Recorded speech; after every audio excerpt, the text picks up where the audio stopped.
Yo, what's poppin', man? You know what time it is. We are back. In the building. We are back. 1% Better Show. Jay Hill, I'm in the building. Alexander Blanc, I am here. Janae Music is here. Okay, Yes, sir. Yeah. Janae, say it one more time. Janae Music is here. All right. Fix your mic, man. Get it right, man. Come on, man. Janae is here, man. It's In like the building. It's like our third, fourth show on.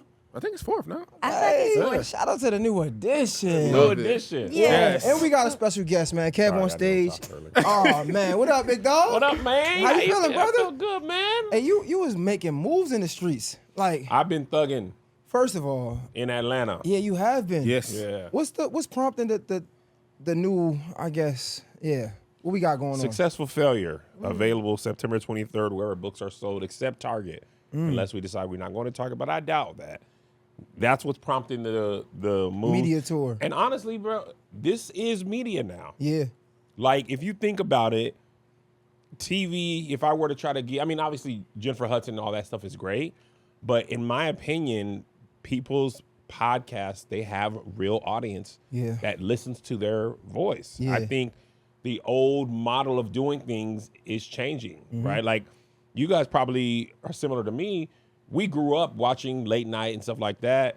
Now, I am infinitely more likely to even know somebody is doing late night because I see it on social media versus I tune into, for example, the Jimmy Fallon show every night to see who's on. It doesn't work like that. Right. I follow Sterling K. Brown, for example, and then I'll see, oh, he was on Jimmy Fallon, but I already saw him on Instagram. Yeah. You know what I'm saying? So I feel like this is a more effective way to get out whatever I'm promoting, which is my book. Churchy Season 2 is now streaming on BET Plus, and then The Hospital is coming out on September 10th on BET. So I just got to get the word out. And low-key, man, I never did no podcast like this. I feel like I don't even know why.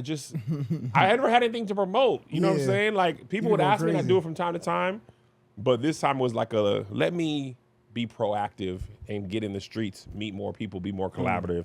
And so I got so many questions, bro. All right, so I want to start off by saying, but you're a comedian, Yeah. right? And I feel like you like an old school comedian. You've been in the game for a minute. And when we talk about the podcast and the radio and television things, I feel like two things are. Old school. I mean, I was trying to. I mean, like you've been You around. know, but You what ain't, I have you ain't a been- YN. I ain't know where I is. I'm big up. Maybe even OG. Depending on how young you are. You might be big dog. Some people not big dog for sure. dog. Come to YN doing what's up, OG? I say, hey brother, come on. careful, relax. I'm Unc. I'm for real Unc. All right, so OG, Unc, so I'm right in the Unc. I feel like I might be Unc too. I feel like sometimes. It depends on who's talking and how old you are. But at 42, you big Unc. All right, see? Yeah. So it's fair to say you've been doing this for a while, right? Yeah. And when you talk about the podcast and like the television way, I feel like it's a gift and a curse, right? Like, because it's like I got podcasts because I'm like, man, I don't want to wait. Like, the OGs not moving over. They keeping their radio jobs forever. 1000%. And I'm not about to be doing overnight shift radio for 10 years. I'm just not, right? Yeah. So I got in podcasts, but the same thing applies to the people that get in podcasts and they don't have no integrity to the game. Same thing about comedians, right? They get on social media, do that social media thing, but it's like, all right, like it's a code of ethics. Almost even like what boxing is like this new age of like coming to light or becoming a celebrity on your own. Like then you just do whatever you want. Like we see with Jake Paul, like granted he's holding some type of integrity to the sport. At least he's trying, but you have other people who aren't. Right. When you see that, right? Like, yeah, you can go to podcasts and you don't have to go to television. Does it mess up the market? Does it? I don't believe so. I get this question a lot about comedy. I've never had it about podcasts, but that's interesting. I think in any industry, there's somebody who's legit and somebody who's scamming. Traditionally, the game washes out people who don't really want to be there because I'm sure you know, podcasting is a slog. Like, you don't want to do it every time. Maybe you do. I'll speak for myself. I don't want to do it. Okay, great. I don't want to do it every time. Yeah. Like right now, I just flew in. I got here at like 8. I try to take a nap as quickly as possible, take a shower, but I want to do this. Yeah. Like, I know the value of this. But my podcast, I want to do it a lot of times. I don't want to do it every time. And the thing is, most people in any industry don't want to do the work. Like, there's NBA players I remember Kobe used to be so mad that Shaq didn't want to work out in the thing. He's like, bro, what are you doing? But a lot of NBA players don't love basketball. They just, that is their job. And in my opinion, in every job, it doesn't matter what it is, hardly anybody wants to do a lot of hard work. You know what I'm saying? They all have access to the same resources, but most of them be like, bro, I go to practice and I go home. Everybody ain't like, I'm in the gym. Kobe was in the gym 4 or 5 a.m. Like, everybody's not like that. And I think it's the same in podcasting, in comedy. Hard work will often separate the people who really want it from everybody else. Hey, that actually like segue into the conversation we wanted to have. Yeah. Because we like Alex is he used to be my producer. Now he's like my co-host too now. Okay, man, you don't come from there to there. Let it run. We'll edit it later, man. He didn't want to do this. He didn't want to be on camera, but Not at all. Really? yeah, we were talking about how I feel like I'll come up as like similar, whereas like you came up strictly off the work. Yeah. You know what I'm saying? Like it wasn't no gimmick. It wasn't no. I ain't gonna say what I was talking to somebody like, bro, this man is because he a big follower of yours. He's like, you gotta understand, like he's not like super good looking, like you know, you got the waves and things like that. I think Kev is a pretty nice looking. He's not super good looking. But that's what they said. I'm solidly handsome. Hey, that's what. Right?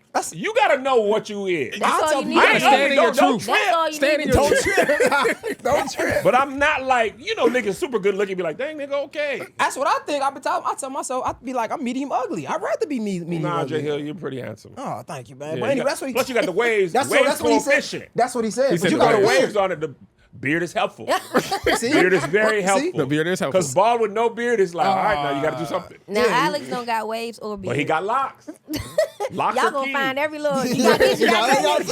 Hey, gotta find where you got this. this. Like, but So- I think, oh my bad, I jumped in. No, go ahead. I was just saying, I think in everything, you got to know really like what you are and what you aren't. Yeah. Like, even if you were like medium ugly, if you were, medium ugly niggas can get beautiful women. For sure. But they got to know they're medium ugly. Yeah. And you got to know that ain't, handsome ain't in my wheelhouse. But there's a lot of different ways, you know, and a lot of times I think men, I don't want to get into men because they accuse me of bashing men and pandering, but I think They do women are a same. lot more open-minded than we think. We put them in this, you got to have this, you got to have money. They don't always be like that. More often than not, they are treat me well, kind, you know what I'm saying? Be respectful, emotionally available. None of that has anything to do with good looks. You know what I'm saying? So for me, I was like, you know, when I was younger, I was much more handsome and thinner. But being funny and personable and somebody who you could bring home to your mom, when you talk about getting married and being in a long-term relationship, that's what people want to see. Yeah. You know what I'm saying? Because you be handsome and mean, and nigga don't nobody cares because we're all ugly in the morning. When you first wake up, nigga, nobody is all put together. You know what I'm saying? Yeah. So, but I jumped all in you, Jay Hill. No, Go ahead. you good because I like it's so much to talk about, and y'all can jump in like at any time. Cause like I said, it was supposed to be 1-on-1, then I was like last minute change. But anyway, Yeah. I had mad questions for you. When I talk about the work though, Yeah. bro, I feel like has it ever been times where you felt like, I don't know, you wasn't good enough? Because sometimes I struggle with that when it's like, man, I work hard. Yeah. But I'm not like, I wouldn't say I'm like super talented in one particular thing. Yeah. But I know for one thing, I work my ass off. Yes. But sometimes the audience don't really see it, right? They see the people you collaborating with. Yep. They see like I've had mad things go viral, but it's always because of the guests I got on. But they never see like the questions I might ask or the sure. setup, right? Yeah. And sometimes it make you feel like, damn, like is the work showing? Yeah, we see it paying off, but do people really acknowledge the work and you feel like you're not good enough? I don't feel like I'm not good enough. I do feel like people are funnier than me. Like I feel like there's a lot of comedians that are funnier than me. There's very few that I feel like work harder than me or understand. I mean, my biggest separator is work ethic. Like I feel like growing up poor and not wanting to be poor again might have been the best thing that happened to me because I work like I haven't had any success. I think I understand business and marketing probably better than a lot of my counterparts because I studied the internet, like not just as a consumer, but like how did good people get good? Because if you be honest, talent, let's take Hollywood for example. Talent and beauty is pretty evenly spread. There's a lot of actors who could be in any role. That's a fact. basketball, talent is, LeBron, Steph, they're outliers. But for the rest of them dudes, almost all of them can hoop, and almost all of them have been the best player on their team for the majority of their life. Yep. So how are you going to separate yourself from everybody else when everybody else can hoop? That's when hard work comes in. I'm going to stay in here. When the season's over, I'm going to be in here. And that's how I approach comedy. Like, before you wake up and post one video, if you ain't up at 5, if you're waking up at 10, 11, 12, 1, I got 3 videos up every day.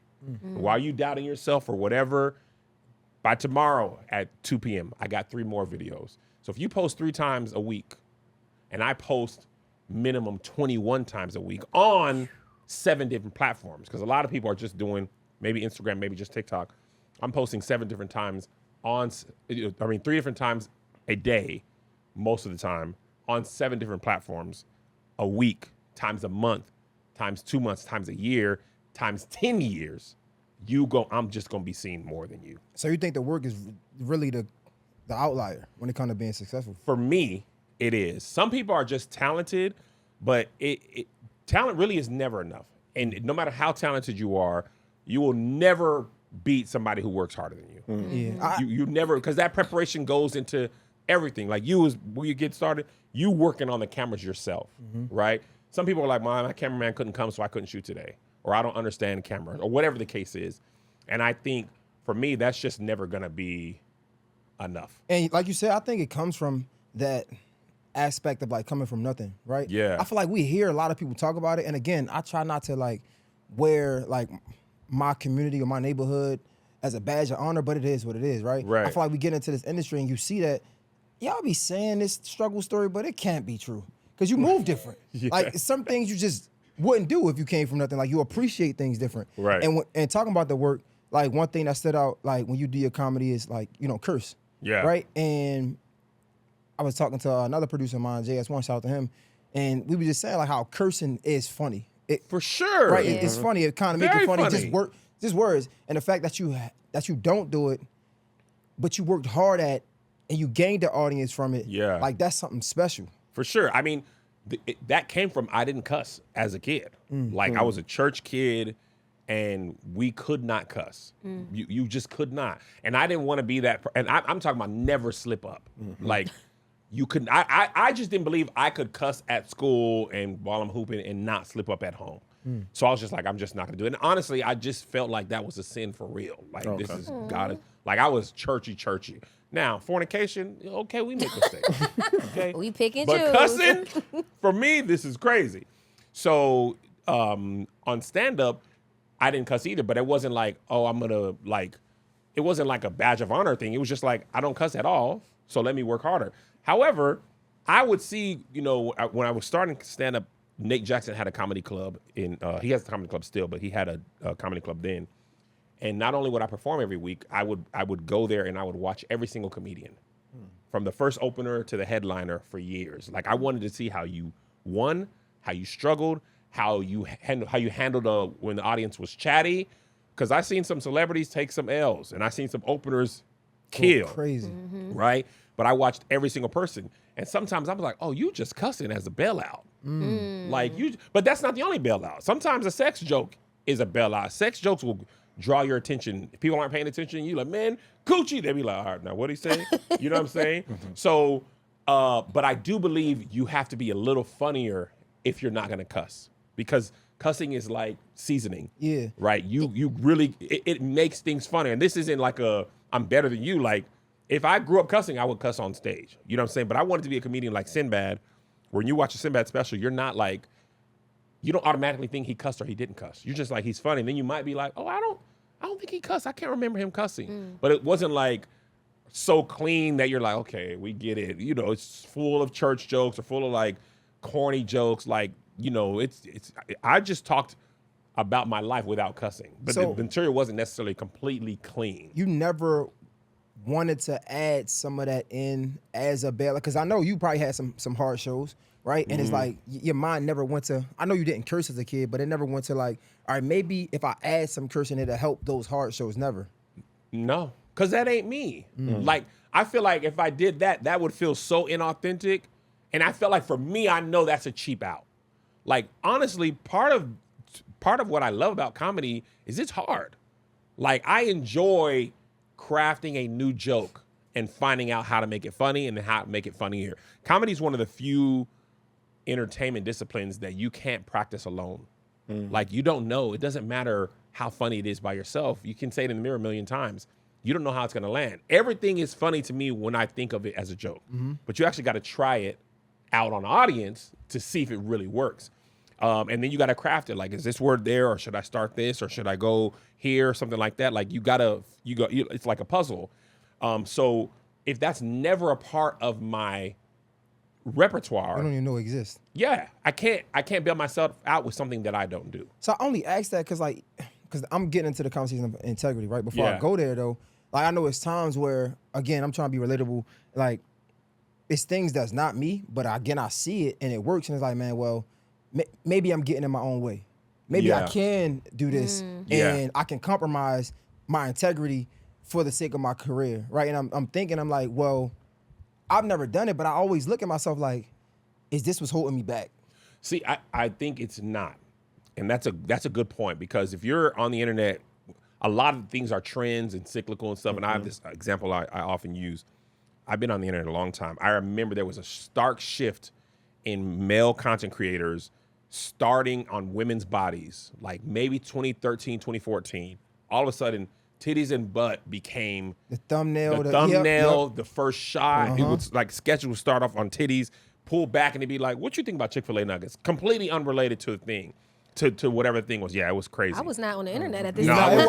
it's 2013 to like until YouTube start penalizing your Yup. thumbnails for that, people built careers off of that, fake pranks, stuff like that. And I watched people go from, I had maybe 100,000 on Instagram, maybe 150 at this time. I watched people who had 5,000, 6,000 go from that to 1 million in 3 months, running that same play over and over, right? Of course, I would be like, dang, they really blowing past me. But I could never do something I didn't believe in, because to me, what's more important than growing fast is being able to sleep at night. Like, I couldn't sleep at night knowing I don't really want to do this, because that's like, to me, that's your soul. Like, that's your purpose. I can't do something I know ain't me, because also I got to look back at it too. Like, that's the other thing about the internet. It's a receipt forever. Like, my dad used to tell me, once you post that video, if you post it in 1 second and delete it, it's up forever, right? So 10 years from now, people are going to go back and be like, didn't he objectify women to get where he was? So you can't do that to me. You can go back through all my videos. You can't be like, he built his career like this. Now, it's been slower, but it's been truer. And I think that is extended before the internet. I used to work at a bank, and there was a time period where it was, I'll just say, the executives looked the other way on a lot of shady stuff right before the housing market bubble burst in like 2008. And I remember my personal bankers, they were like doing shady stuff. They like, you want to buy a home? They would, especially this one lady, she had a huge base of customers who English was their second language, but they had a lot of businesses and they had good credit. And she would say, oh, you want to buy a home? Okay, give me 20% down. They'd be like, bet. 20% down. She would make their loan. Then, without their knowledge, she would get them a second line of credit, right? Home equity line of credit without them knowing.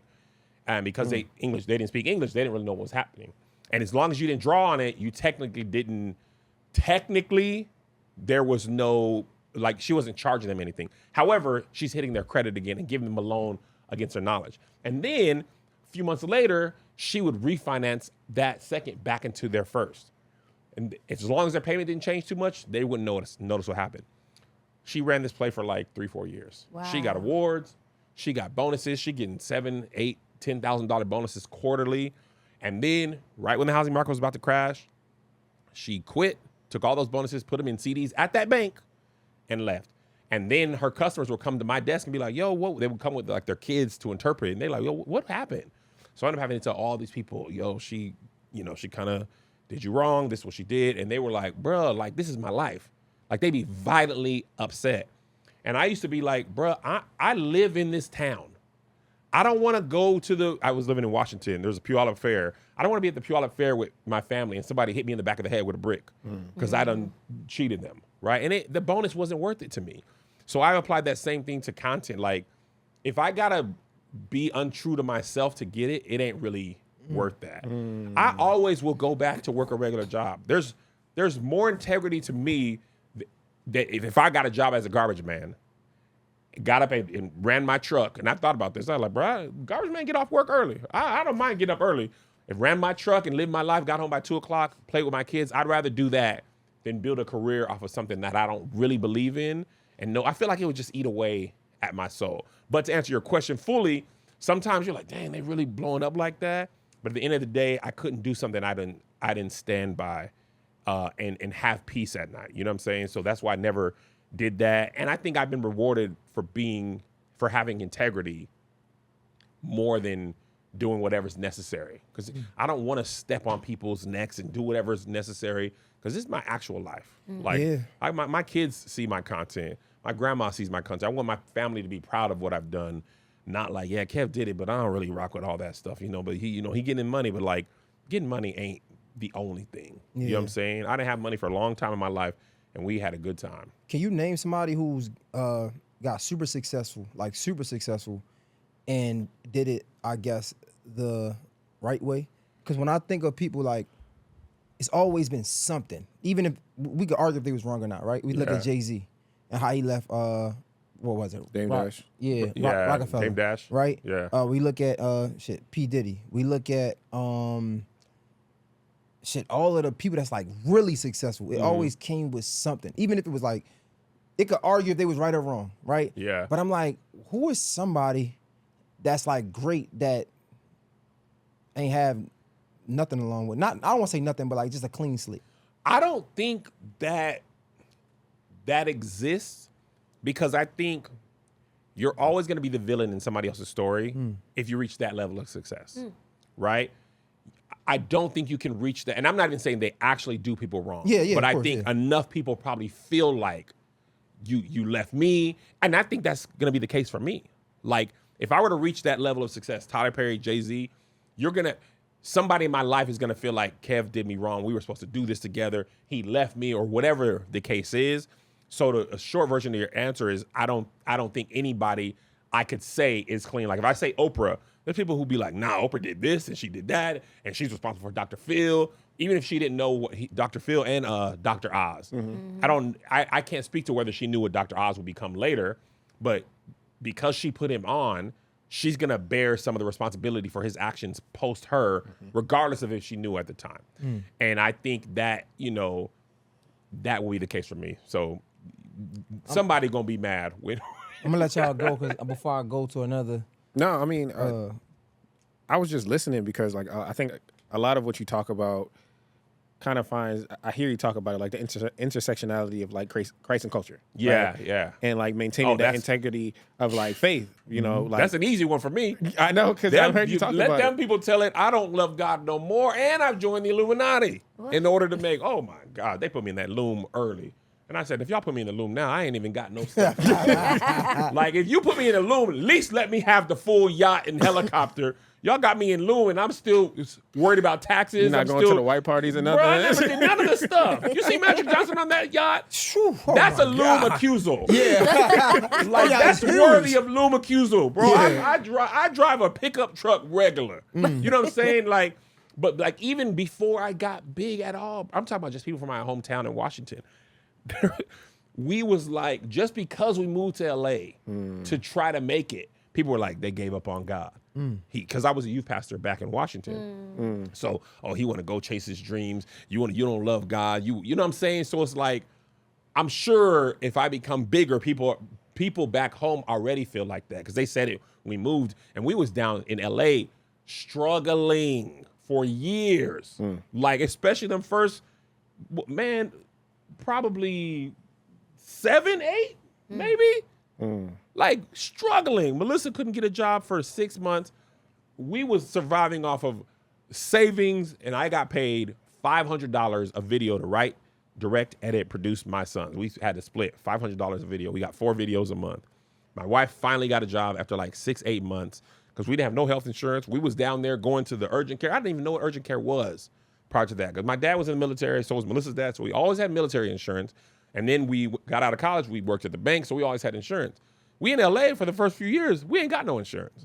So we going down to urgent care in the Jack in the Box parking lot with the whole people in the lobby like, bruh, because it's only $40 to get seen. You know what I'm saying? Like, and people like, you done gave up on God. I think I'm depending on God more than ever now because that direct deposit ain't flowing.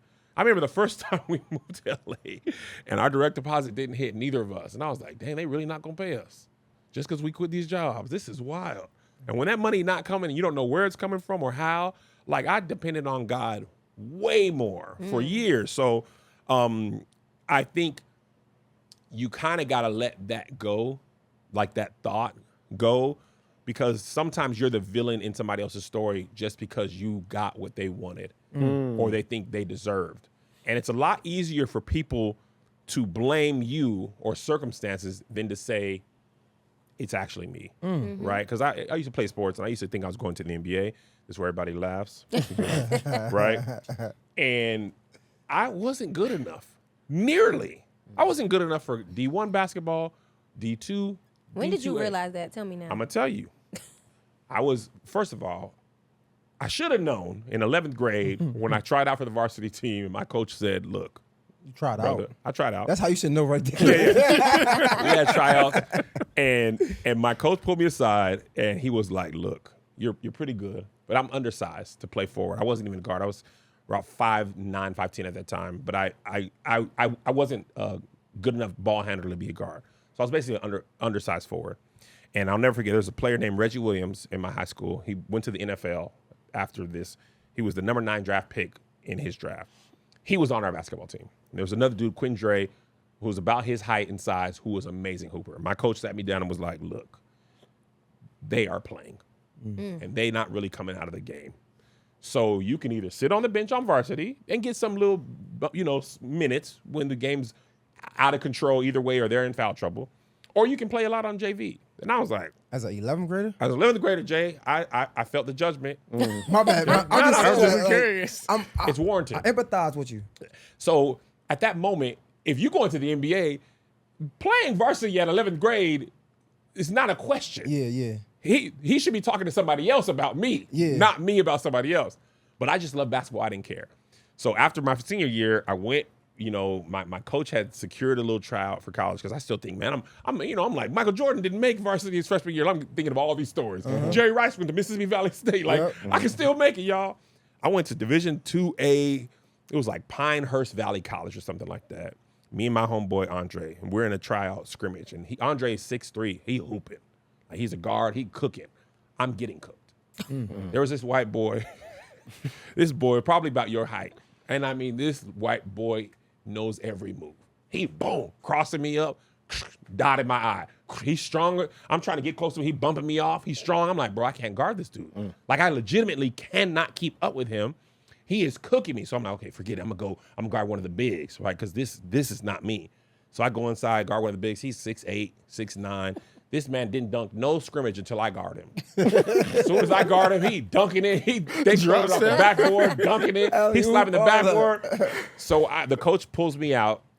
I go sit down, I untie my shoes, and I'm like, oh, this is it for me. Like, this is where it ends for me. I ended up going to University of Washington for college. During that time, we had Nate Robinson on our team, Will Conroy, Brandon Roy. Like, these people went to the NBA for years. Like, that's not my thing. So I knew that that's not my path, but I'm okay with that. I have so many homeboys who like, my coach was hating on me. If I didn't do this, I would have been. That's not true. The truth is, if you were supposed to go to the NBA, you would have went to the NBA. Period, point blank. Now, sometimes injuries take you. Sometimes your coach is hating. But for the most part, if that's your path, you going to make it to there, right? And I think what happens a lot of times is it's easier to blame that coach than to say, I wasn't good enough to be in the NBA. Yeah. And I think that's what people do. It's hard to look in the mirror and say, it was me. I didn't have what it took. I wasn't tall enough. Some of it's not even in your control. Like, part of the NBA is you need to be tall. Yeah. You be 6'8", 6'9", 6'10". Just nature decides a lot for you. And if God didn't bless you to do that, then you got to be infinitely better, right? But it's hard to look. People have a hard time looking in the mirror and saying, I'm responsible for my circumstances. It's much easier to say, you're responsible, or he only got it, or they only got it. It sometimes makes us feel better to discount others.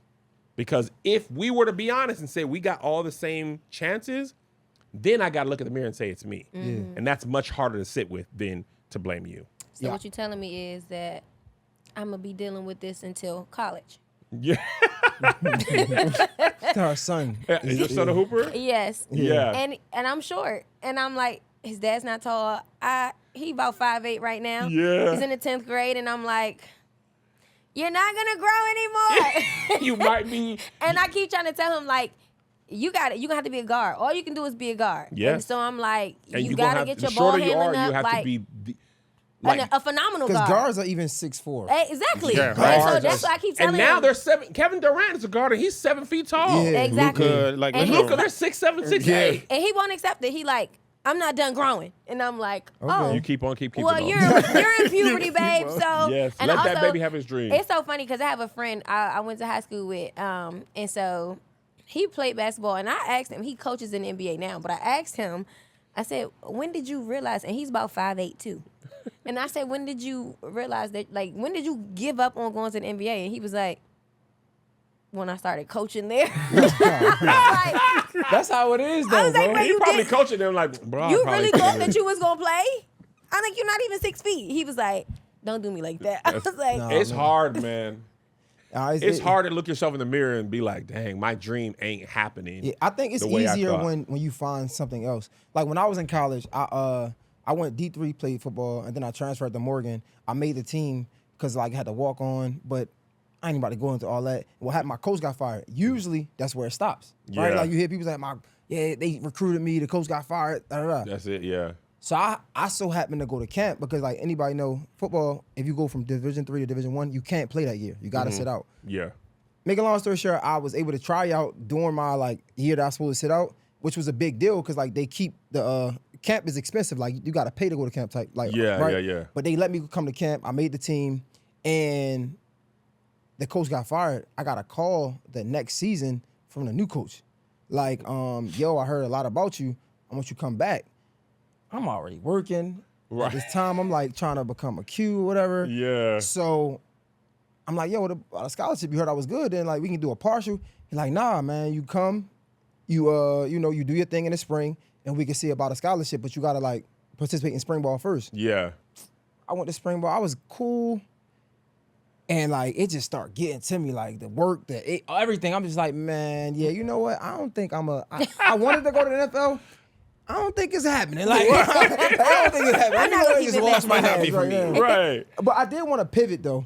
wait, before you pivot. Go ahead. I did want to ask you though, do you feel like, so y'all were talking about, the integrity and like not cursing, and so for me, I'm a music artist, so I make music, secular music, but I also work on like music for TV and film, and so I have to work on songs where I'm not cursing, Yeah. and I'll be like, ugh. So do you ever feel like just not cursing in You're a itself? singer though, bro. Like it's not like bro, I you am was a, aggressive. no, I am a singer. No, Like why you want to sing some salsa? no, but all of my TV and film placements are rap songs. Okay, my See, bad. Go ahead. He always trying to call me out. I am aggressive. Yeah. But and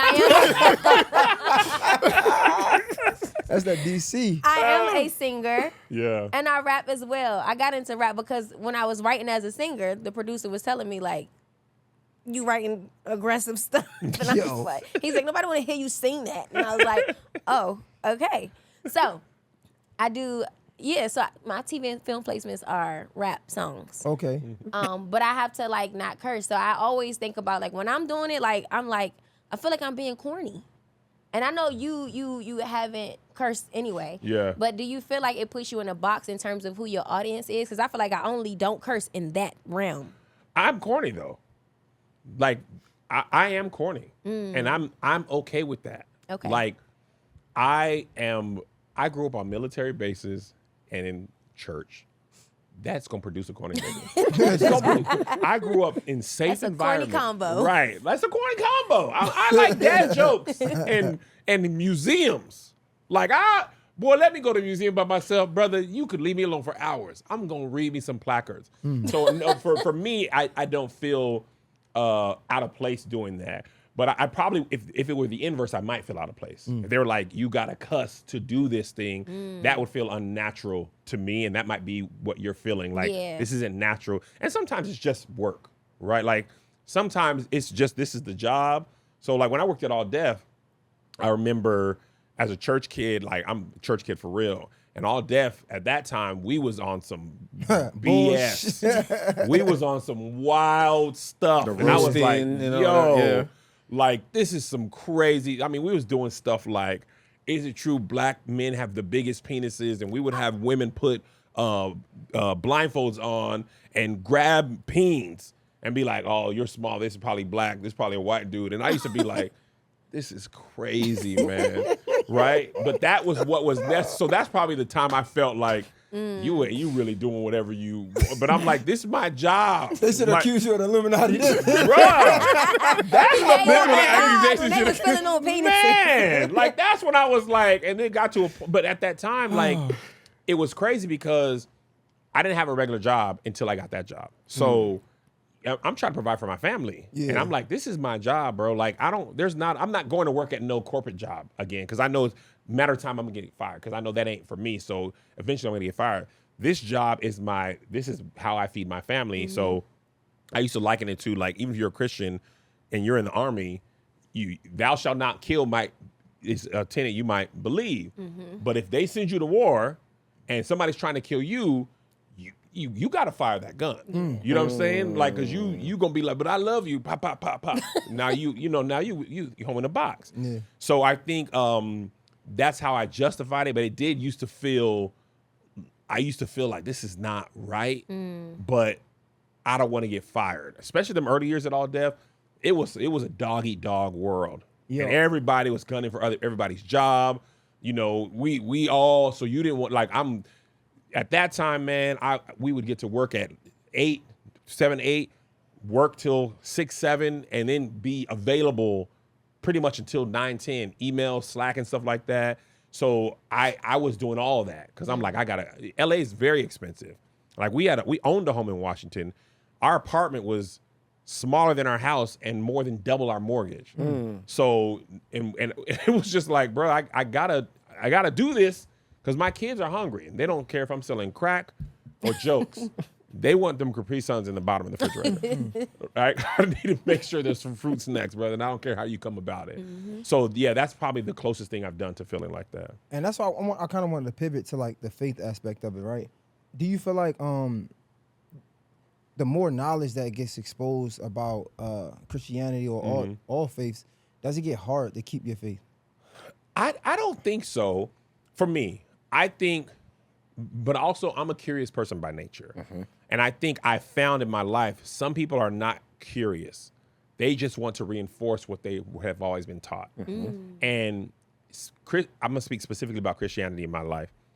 I found that if you question for some people, you question anything about Christianity that's different from what they've been taught, you are questioning their very fabric, right? So I grew up, you know, I always say this because it's true.